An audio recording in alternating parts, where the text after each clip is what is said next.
안녕하세요. 오늘의 책 리뷰는 내가 검찰을 떠난 이유라는 제목의 책입니다. 최근 핫한 책이죠. 높으신 분께서 이 책을 대놓고 국회 회의 때 읽으셔서 화제가 된 책인데 제가 이 책을 읽고서 밑줄 친 부분들을 보면서 리뷰를 시작하도록 하겠습니다. 오늘의 리뷰를 보시고 이 책이 나에게 도움이 되겠다 생각이 되시면 가능하면 꼭 구매를 하셔서 읽어보시는 것을 추천드리겠습니다.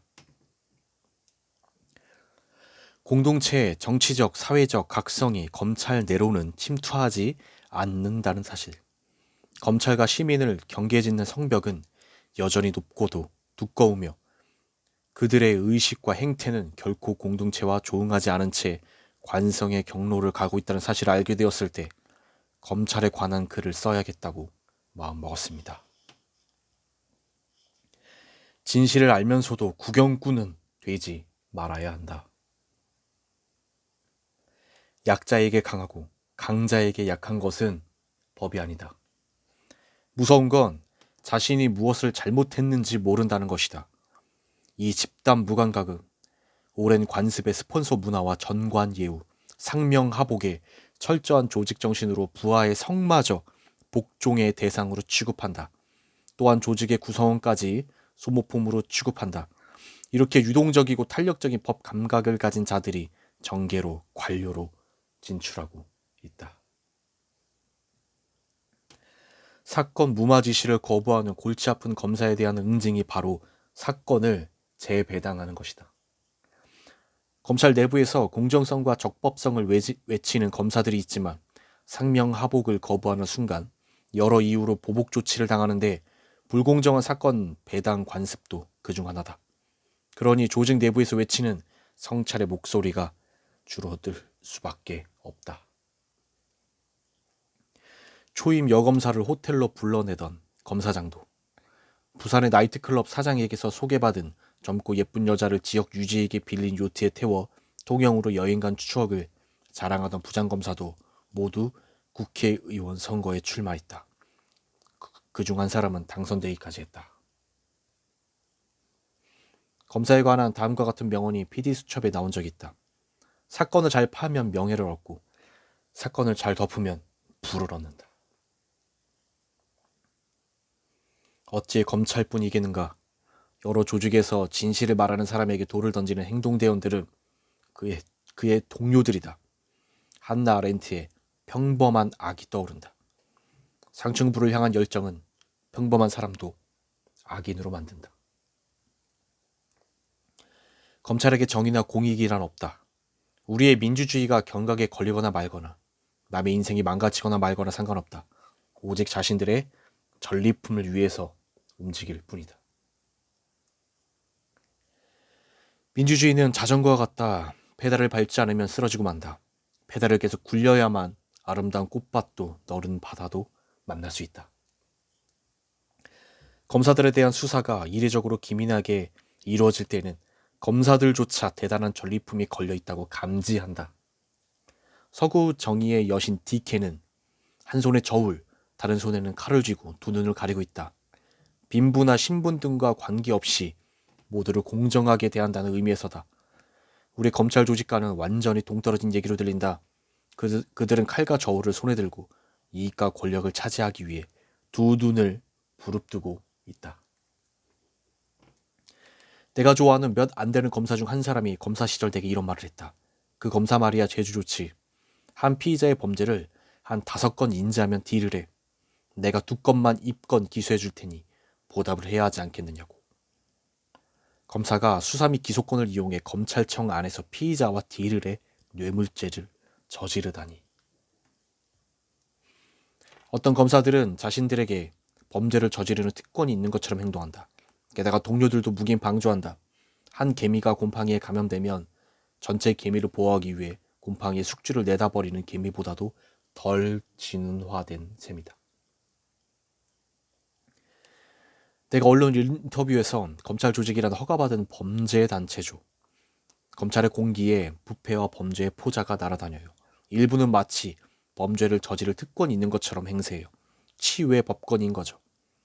나머지 다수는 오염된 공기에 의식이 마비되어 판단력을 잃어요. 라고 한 적이 있다.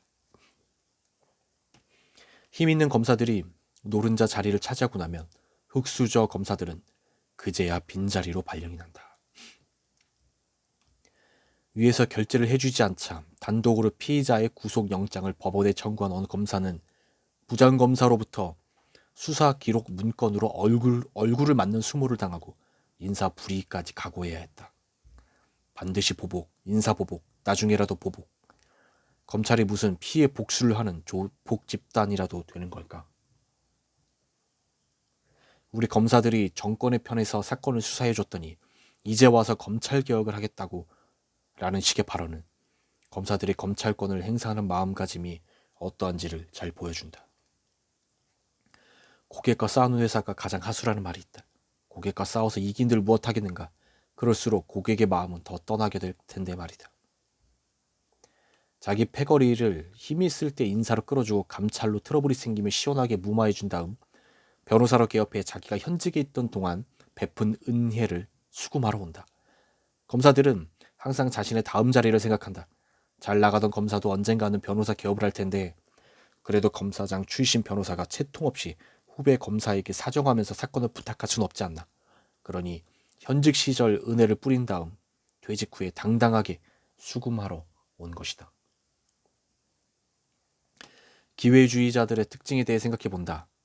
그들은 지향하는 가치와 신념이 없어 어느 쪽에도 붙을 수 있지만 누구의 편도 아니기에 언제나 배신할 준비가 되어 있다. 심지어 과거의 자신마저 배신하기도 한다. 자아중심성은 공동체를 위기와 절망으로 몰아넣는다. 그래서 혹자는 대부분의 위기는 기술의 실패가 아니라 인격의 실패로부터 야기되었다고 한다. 검찰 조직은 큰 위기 앞에 봉착해 있음이 틀림없다. 권력을 갖고 있다는 인식이 강할수록 자기 관점에 매달리는 한편 타인의 관점으로부터 멀어지고 인간관계에 대한 지각과 판단이 흐려진다. 권력 중독자와 마약 중독자의 뇌가 비슷하다는 연구가 있다. 권력감을 느끼는 사람일수록 테스토스테론이라는 호르몬이 많이 분비되고 도파민이라는 신경 전달 물질이 많이 나온다. 그래서 감정이 들뜨는 기분을 느낀다. 그러나 심해지면 자신의 가치에 대한 과대 망상, 자신의 위대함에 대한 환상에 빠진다. 윤 총장은 검찰 안팎에서 알아주는 조직론자다. 이건 바로 조직을 자기와 동일시한다는 것이고 그렇기에 검찰의 권한을 축소한다는 건 윤 총장에게 손발이 잘리는 고통일 터다. 보스들이 피로써 지켜온 나와 바리를 자기 때에 무참히 잃을 수는 없겠지. 순순히 자기 나와 바리를 내준다면 검찰 가문의 선조와 후배들을 볼 낯이 없을 뿐더러 그로 인해 조직에서 파문당해도 할 말이 없기 때문이다. 윤 총장에게 검찰 조직의 위세와 기상은 곧 자신의 프라이드이기 때문이다. 게다가 그 나와 바리는 바로 검사들에게 재산 축적의 원천이다. 그래서 변호사 개업을 목전에 둔 검찰 간부들은 검찰 개혁에 결사항전할 수밖에 없다. 이분들에게 검찰 개혁이란 부조금을 다 돌렸는데 정작 자기 관훈 상제에는 부조금을 챙겨 먹을 수 없게 되거나 갯돈을 부어왔는데 개주가 잠적한 상황이나 마찬가지다. 퇴임 후 변호사 개업 예정인 검찰 간부들은 개혁에 항전할 수밖에 없다. 검찰 개혁이 추진되면 전관 예우의 특혜가 사라진다. 재산 축적의 원천이 사라진다는 얘기다.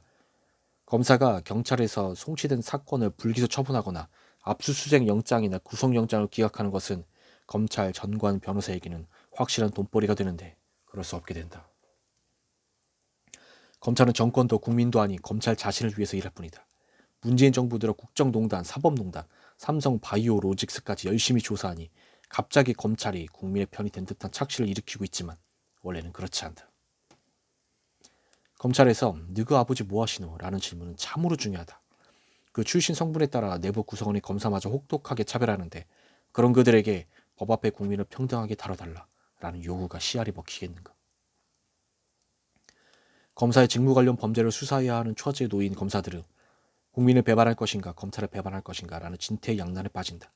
국민을 배반할 경우에는 잠시 욕이나 들어먹으면 그만이지만 검찰을 배반할 경우에는 조직 내 인사는 물론 변호사 개업을 할 경우에 밥벌이까지 포기해야 하므로 눈 질끈 감고 국민을 배반하는 쪽이 훨씬 쉬운 선택이 된다. 동료 검사를 수사해야 하는 검사는 징태양난의 고민에 빠진다. 조직의 배신자로 인사의 불이익을 받을 수도 있고 퇴임 후 변호사 개업을 해도 수입에 지장이 있기 때문이다. 그러니 개인의 안위를 위해서 조직을 선택할 수밖에 없다. 퇴임 후 정관 예우를 받으면 개업 1년 이내에 평생 수입을 넘는 돈을 벌어들일 수 있다고 한다. 판사나 검사로 일하던 사람이 변호사로 갓 개업한 경우 처음 맡은 소송을 유리하게 판결해주는 관례, 전관예우의 뜻이다. 이러한 전관예우 때문에 많은 폐단이 생겨난다. 그러나 인사 발표가 나면 옷을 당장 벗을 수도 있는 검사들에게 검찰의 수사권 기소권은 일용할 양식이 나오는 조상 대대로 붙여온 땅과 같다. 그래서 검경 수사권 조정은 그 땅을 일부 빼앗기는 셈이고 공수처 설치는 검사들 뒤통수가 뜨끈뜨끈하게 감시할 곳이 생기는 것과 다름없다. 법조계의 전관예우는 오래된 관행이다. 검사가 퇴직하고 변호사로 개업하면 개업 직후 1년 이내에 평생 번 돈보다 더 많은 돈을 번다고 회자되는 이유가 전관예우에 따라 승소율이 높아지고 특히 첫 사건은 무조건 승소하기 때문이다. 또 그 변호사가 정계로 진출하는 경우가 많으니 검사들 간의 상명하복은 철저할 수밖에 없다. 그들의 끈끈한 유대관계는 다 이유가 있는 것이다. 다시 말해 전관예우는 검사들의 미래다. 수사권과 기소권은 검찰의 힘인데 수사권이 경찰로 넘어가면 문제가 된다. 바로 이 전관예우가 힘을 잇는 것이다. 이렇듯 여러 폐단을 일으키는 전관예우는 공수처 설치와 검경 수사권 조정 등 검찰 개혁의 당위성을 드러낸다. 검찰에서 옷을 벗고 나오는 검사들은 이프로스, 그러니까 사내의 인트라넷입니다. 이프로스에 사직 인사를 올리는데 이게 바로 변호사 개업 인사다. 사직 인사에 달린 검사들의 댓글을 동판에 새겨 개업한 변호사 사무실에 걸어놓는 양반도 있다. 영업재산이 되는 검찰 내 인맥을 자랑하기 위해서다. 그래서 사직 인사에 댓글이 적게 달리면 심지어 아는 검사들에게 전화해서 댓글을 달아달라고 부탁하기까지 한다. 네, 오늘의 리뷰는 여기까지입니다. 실제로 구체적인 어떤 사건들이 있었는지는 책을 읽어보시면 더 자세하게 나와 있습니다. 오늘 리뷰를 보시고 도움이 되신다면 가능하면 꼭 구매를 하셔서 읽어보시는 것을 추천드리겠습니다.